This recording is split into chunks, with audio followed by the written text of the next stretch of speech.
I lay on the cold kitchen floor, holding my side where I felt sharp pain spreading through my body. It felt like a knife was twisting inside me.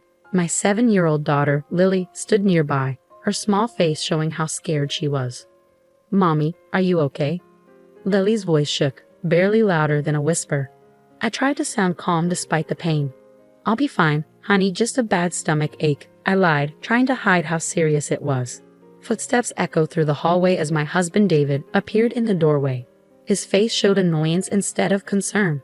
He was ready for his trip, holding his suitcase. "What's going on, Evelyn? Why are you on the floor?"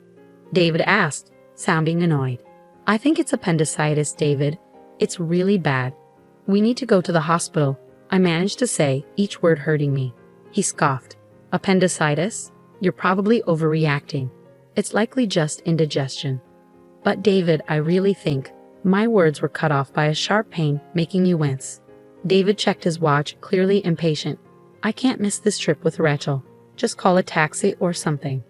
I couldn't believe it. "David, I can't even move. Lily's here. I need you," I begged, desperation in my voice. He shook his head, not caring. "I'm sure it's nothing. Call if it gets worse." And with that, he left, his suitcase trailing behind him.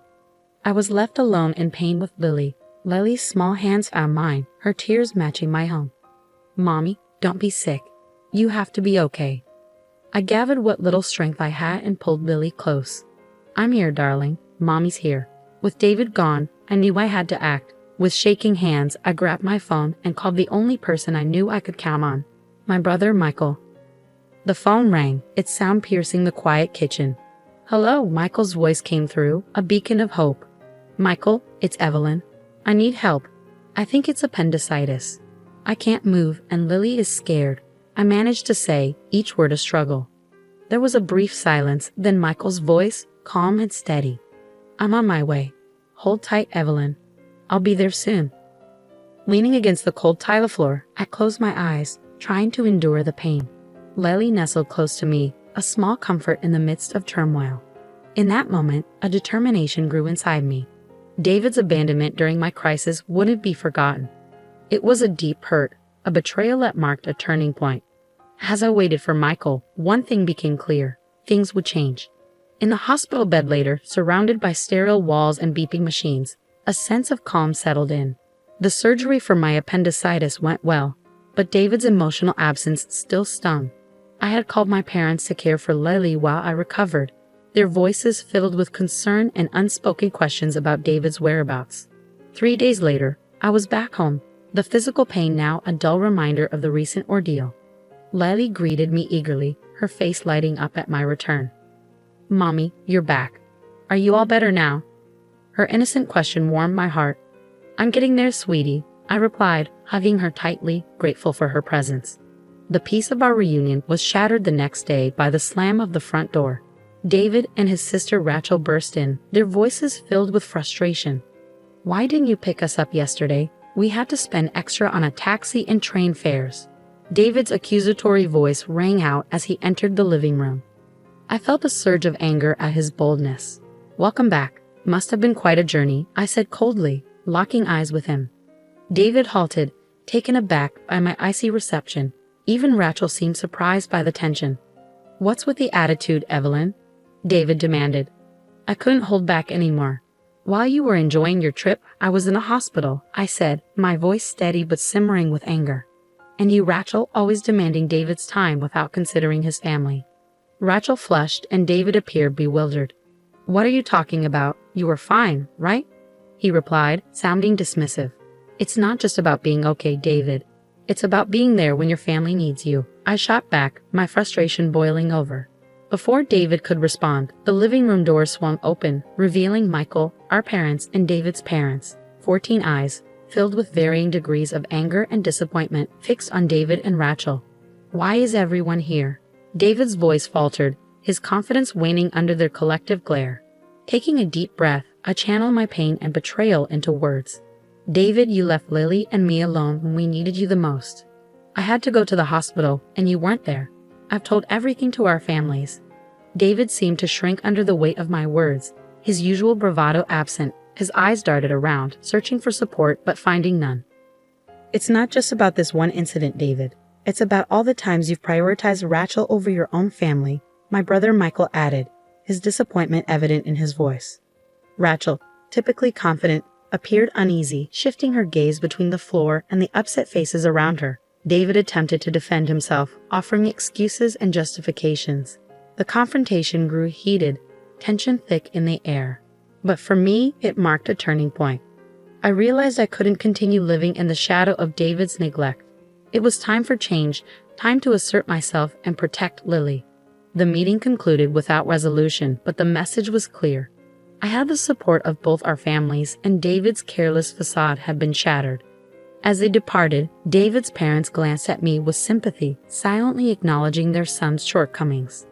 That night, as I lay in bed, the events of the day replayed in my mind. I felt a mix of emotions, anger, disappointment, but also a newfound strength. David had revealed his true self, and I knew it was time for me to take charge of my life. The days following the confrontation were tense with unspoken words. David tried to act as if nothing had changed, but the atmosphere between us was heavy. I spent that time reflecting, realizing the depth of my discontent and the necessity for change. The decision I reached wasn't easy, but it felt crucial, like a breath of fresh air after being stifled for so long. One evening, while David casually flipped through TV channels on the couch, I approached him with a folder in hand. My heart raced, but my determination held firm. "David, we need to talk," I said, my voice steady. He glanced up, a hint of annoyance crossing his face. "What now, Evelyn?" I took a deep breath and handed him the folder. "I want a divorce." David stared at me, disbelief and mockery flashing across his expression. "Divorce? That's absurd, Evelyn. You're blowing things out of proportion." I shook my head, feeling a surge of empowerment. "It's not an exaggeration. I've thought long and hard about this. You've consistently prioritized Rachel over me and Lily. I can't continue like this." David sneered. "You think you can manage alone? Don't be naive, Evelyn." His words were meant to hurt, but I stood firm. "I'm not naive, David. I understand what this means, but I'd rather face uncertainty than continue feeling invisible in my own marriage." He laughed, a cold, bitter sound. "Good luck, Evelyn. You'll regret this once you realize how tough it is out there." I felt my anger rise, but I kept my composure. "I won't.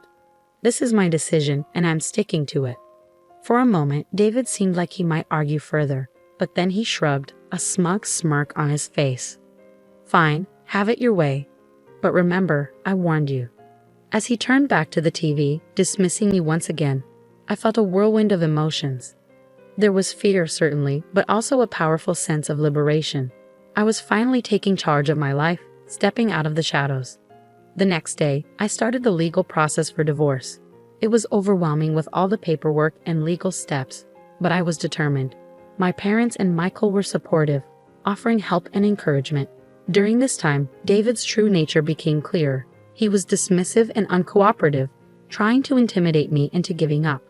But I stood my ground, strengthened by my family's support and my growing sense of strength. As time went on, David's facade began to crack. The charming, confident man I married revealed himself to be selfish and manipulative, his true self exposed. The divorce proceedings were challenging, but I faced them bravely, each forward step a testament to my newfound determination. I was no longer the woman who lay on the kitchen floor, ignored and in pain. I was reclaiming my life, my dignity, and my happiness. The divorce process was exhausting, marked by David's constant attempts to undermine and demean me. In our meetings, he would sneer and make hurtful remarks about my parenting and my future without him. But instead of letting his words defeat me, they fueled my determination to break free from his toxic influence. "Enjoy your struggles, Evelyn," David taunted in one of our final meetings. "You'll soon see how good you had it with me." His arrogance infuriated me, but I remained composed. I'd rather face challenges every day than spend another moment with someone who has so little regard for his family, I replied firmly. David's smug demeanor briefly faltered, replaced by a flicker of anger. He quickly masked it with a scoff, but I could sense my words had struck a nerve. The day the divorce was finalized brought a strange mix of relief and nervousness. I was finally free from David, yet the road ahead seemed daunting. However, as I walked out of the courthouse, a wave of liberation washed over me. In the weeks following our divorce, David's life began to unravel. His neglectful behavior and our separation became the gossip of his workplace. Colleagues who had once admired him now looked at him with pity and disdain. His charming facade had crumbled, exposing the pettiness and selfishness beneath. News of our divorce spread throughout our community, largely due to my cousin, who was well connected in our neighborhood. David, who had always cared deeply about his image and reputation, found himself the subject of hushed conversations and judgmental stares. Rachel also faced criticism. Her role in our marital problems was now public knowledge, and friends and neighbors began to regard her with suspicion and disapproval. The bond she had with David, once unbreakable in her eyes, now seemed strained and uneasy. One evening, while picking up Lily from school, I overheard a heated argument between David and Rachel outside their house. Their voices dripped with blame and resentment. "It's your fault we're in this mess, Rachel," David yelled, his frustration palpable. "How dare you blame me? You're the one who couldn't hold your family together." Rachel shot back, her voice filled with anger. Their argument was a stark contrast to the united front they once presented. The discord sowed by their actions had finally come to fruition, and now they were facing the consequences. As I walked away with Lily, I felt a sense of vindication. David and Rachel were now grappling with the results of their selfish choices. It was a tough lesson, but one they had brought upon themselves. That night, as Lily slept peacefully in her room, I sat by the window reflecting on the past few months. The journey had been challenging, but it had brought me to a place of strength and self-respect. I had fought for my dignity and for Lily's future. Although the future was uncertain, I felt prepared to confront it with newfound confidence.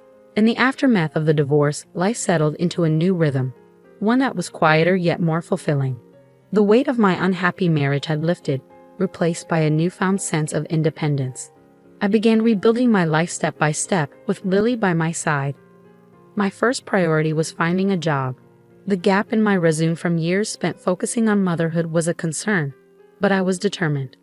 After several interviews, I secured a position at a small accounting firm. The firm, led by a supportive woman who valued working mothers, offered a flexible and understanding environment. It was an ideal fit for me. Lily embraced the changes with the resilience that only children possess. She started kindergarten, making new friends and eagerly diving into learning. Her laughter and lively conversations filled our home with happiness, a stark contrast to the tense atmosphere of the past. Yet despite these positive changes, reminders of my past with David lingered. One afternoon, while dropping Lily off at school, I overheard a group of parents whispering, "That's her, Evelyn. Her husband left her because he couldn't stand being around her anymore," one of them said. Their words stung, but I held my head high. The gossip and judgment were small prices to pay for the freedom and peace I now had. Meanwhile, David's life continued to unravel. His pride took a significant hit, and his once flawless reputation was now tarnished. I heard from mutual acquaintances that he had moved back in with his parents, a fact he tried to conceal but eventually became known. Rachel's situation wasn't any better. Her interference in our marriage had isolated her from many friends. The once close siblings were now barely on speaking terms, their relationship strained by blame and regret. As for me, I found solace in the unwavering support of my family. My brother Michael had moved closer to us, his presence a constant source of comfort. My parents showered Lily with love, their affection soothing the wounds of the past. One day, while savoring coffee in my kitchen, I reflected on the journey I had endured, the pain, the struggle, and ultimately, the liberation. It had all brought me to this moment of peace. I hadn't just survived. I had emerged stronger and more self-assured. The doorbell interrupted my thoughts.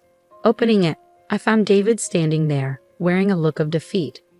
"Evelyn, I'm sorry. I didn't realize what I had until it was gone," he said, his apology, though belated, validating my decision. "Thank you, David," I replied gently, "but it's too late. I've moved on."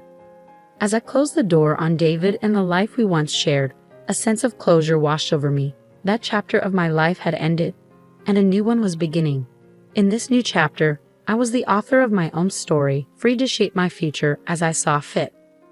Lily's voice called out from the living room, and a smile spread across my face. I walked towards her, eager to embrace the life that lay ahead, a life brimming with possibilities and hope.